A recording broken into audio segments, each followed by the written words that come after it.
El camino del reino. Chaclacayo, Lima, Perú, martes 9 de noviembre del 2021. Las lecturas de hoy están tomadas. La primera lectura de Ezequiel 47, versículos del 1 al 2, 8 al 9 y versículo 12. El Salmo 46, entre paréntesis, 45, versículos del 2 al 3, 5 al 6 y 8 al 9.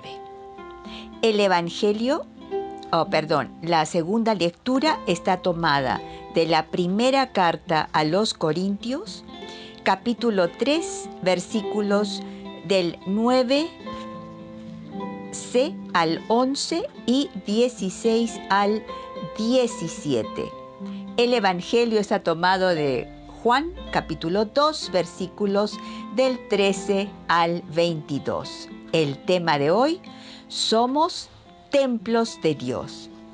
Queridos amigos, en nuestra iglesia se celebra hoy la dedicación de la Basílica Mayor de San Juan de Letrán en Roma, la catedral o cátedra de su primer obispo, San Pedro, que dio testimonio de la fe con su propia vida.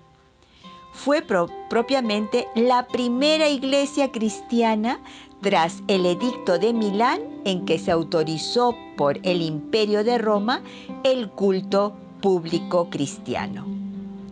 Bien, en la primera lectura el profeta Ezequiel nos presenta la figura del templo, en donde desde su altar brota una corriente de agua que da vida. Escuchemos la lectura del libro del profeta Ezequiel, capítulo 47, versículos del 1 al 2, 8 al 9 y 12. En aquellos días el ángel me hizo volver a la entrada del templo del Señor. De debajo del umbral del templo corría agua hacia el este. El templo miraba al este. El agua bajaba por el lado derecho del templo al sur del altar.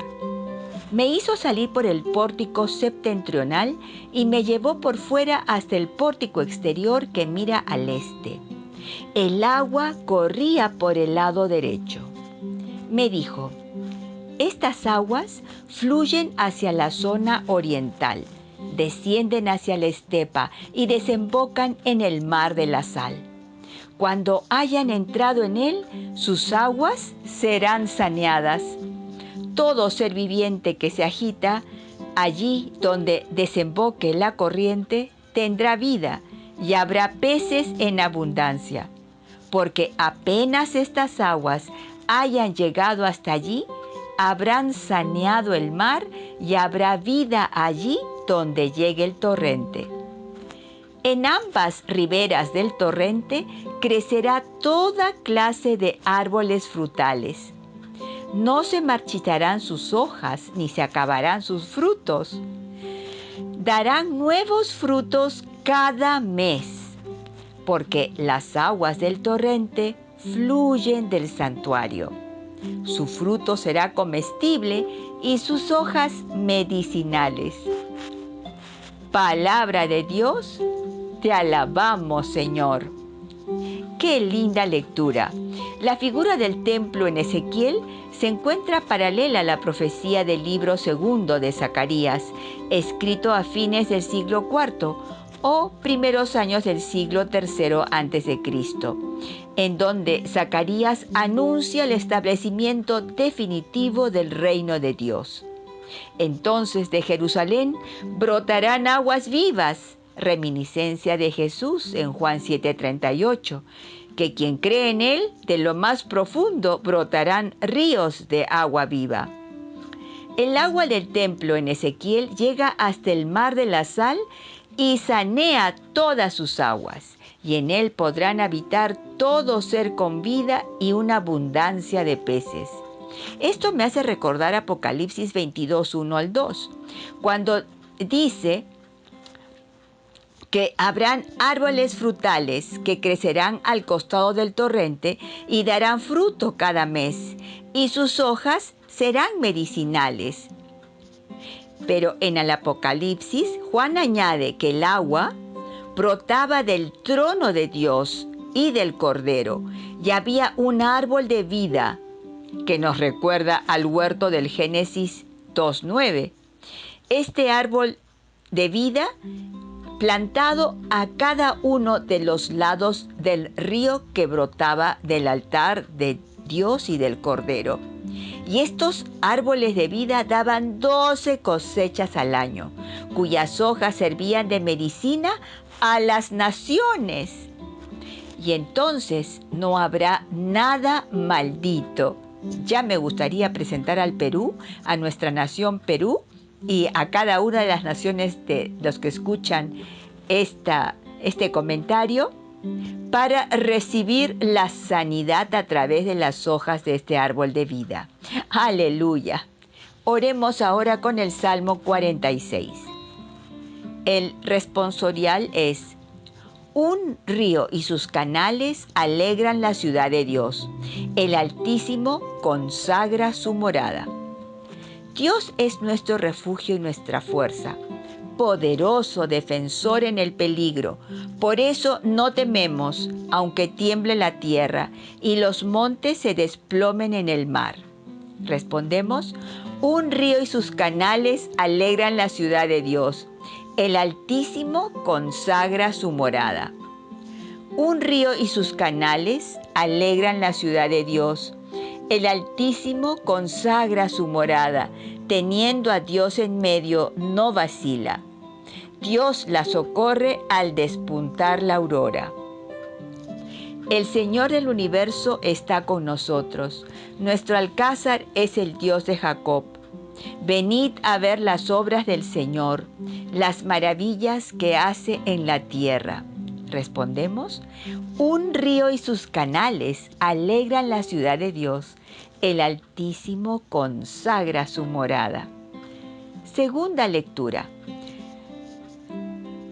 Primera carta del apóstol San Pablo a los Corintios, capítulo 3, versículos del 9c al 11 y 16 al 17. Conforme a la gracia que Dios me ha dado, yo, como hábil arquitecto, puse el cimiento, mientras que otro levante el edificio.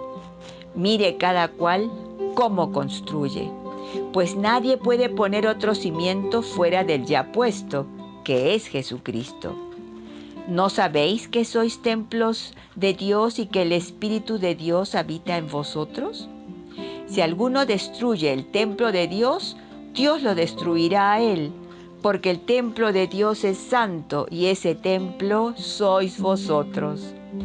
Palabra de Dios, te alabamos, Señor. En esta preciosa lectura también, ¿qué nos enseña Dios? Somos templos en medio de las aguas saladas del mar de la maldad del mundo, en donde nos toca llevar el torrente de agua sanadora de Jesús que brota desde nuestro interior, según Juan 7:38, si es que creemos en Jesús. En 1 Pedro 2, capítulo 2, verso 5, dice que somos piedras vivas de un templo espiritual dedicado a un sacerdocio consagrado para ofrecer por medio de Jesucristo sacrificios espirituales agradables a Dios. Esos sacrificios espirituales son por medio de la oración. Como dice Pablo en Romanos 12:1, que cada uno se ofrezca como víctima agradable al Padre, es decir, muriendo a las cosas de la carne. En 1 Corintios 6:15 dice que nuestros cuerpos son miembros de Cristo. Y en 2 Corintios 6:16 nos enseña que somos templos del Dios vivo. Como Él mismo dijo: habitaré y caminaré en medio de ellos, seré su Dios y ellos serán mi pueblo. Levítico 26, 11 al 12. Y si somos templos de Dios, ¿cómo lo cuidaremos? porque es nuestro cuerpo, ¿no? Nuestra responsabilidad entonces consiste en mantener nuestro cuerpo saludable a través de un ejercicio regular, comida sana, sueño reparador, mente renovada y emociones controladas, bien administradas. Pues ya saben que los pensamientos y las emociones mal administrados, como el enojo, la ira, el miedo, la angustia, la depresión, afectarán la salud de nuestro cuerpo y hasta de una forma catastrófica. Lectura del Santo Evangelio según San Juan, capítulo 2, versos del 13 al 22. Se acercaba la Pascua de los judíos y Jesús subió a Jerusalén. Y encontró en el templo a los vendedores de bueyes, ovejas y palomas, y a los cambistas sentados. Y haciendo un azote de cordeles, los echó a todos del templo, ovejas y bueyes, y a los cambistas les esparció las monedas y les volcó las mesas, y a los que vendían palomas les dijo: «Quitad esto de aquí, no convirtáis en un mercado la casa de mi Padre». Sus discípulos se acordaron de lo que está escrito: «El celo de tu casa me devora». Entonces intervinieron los judíos y le preguntaron: «¿Qué signos nos muestras para obrar así?».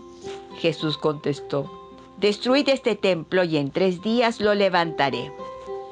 Los judíos replicaron: «46 años ha costado construir este templo y tú lo vas a levantar en 3 días». Pero él hablaba del templo de su cuerpo. Y cuando resucitó de entre los muertos, los discípulos se acordaron de lo que había dicho y creyeron a la Escritura y a la palabra que había dicho Jesús. Palabra de Dios, gloria a ti, Señor Jesús. El texto dice que se acercaba la Pascua, descrita en Éxodo 12, versículos del 1 al 27. Y Jesús se encontraba frente al templo, que parecía un mercado de venta de animales y una casa de cambio. Con justa razón él se indigna, y el celo por su casa lo devora. Salmo 69, 9. Y como dice en Isaías 56, 7, la casa de Dios será una casa de oración para todos. Y cuando echa a rodar todos los puestos de venta,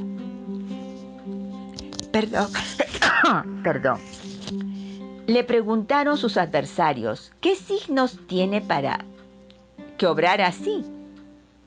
Jesús le responde: destruid este templo y en 3 días yo lo levantaré. Mateo 26, 61. Sus discípulos recordarían más tarde que hablaba de su propio cuerpo. Su cuerpo era el templo. Nuestro cuerpo, dice Pablo, es el templo de Dios. El lugar central del cuerpo es el corazón. Allí tendremos que erigir el altar para Dios. Pero viene la tentación, cuando nuestra mente quiere poner sus ídolos sobre ese altar. Como la samaritana, que tenía 5 maridos, ¿recuerdan? Tuvo que encontrarse con Jesús para descubrir que los verdaderos adoradores deben adorar al Padre en espíritu y en verdad, porque el Padre es espíritu. Juan 4:24. Por lo tanto, nuestro corazón debe estar inflamado por el amor del Espíritu Santo y la lectura meditada de su palabra cada día para poder adorar al Padre en espíritu y en verdad, porque su palabra es verdad. Blanca Foster, Ministerio Yo Amo la Biblia.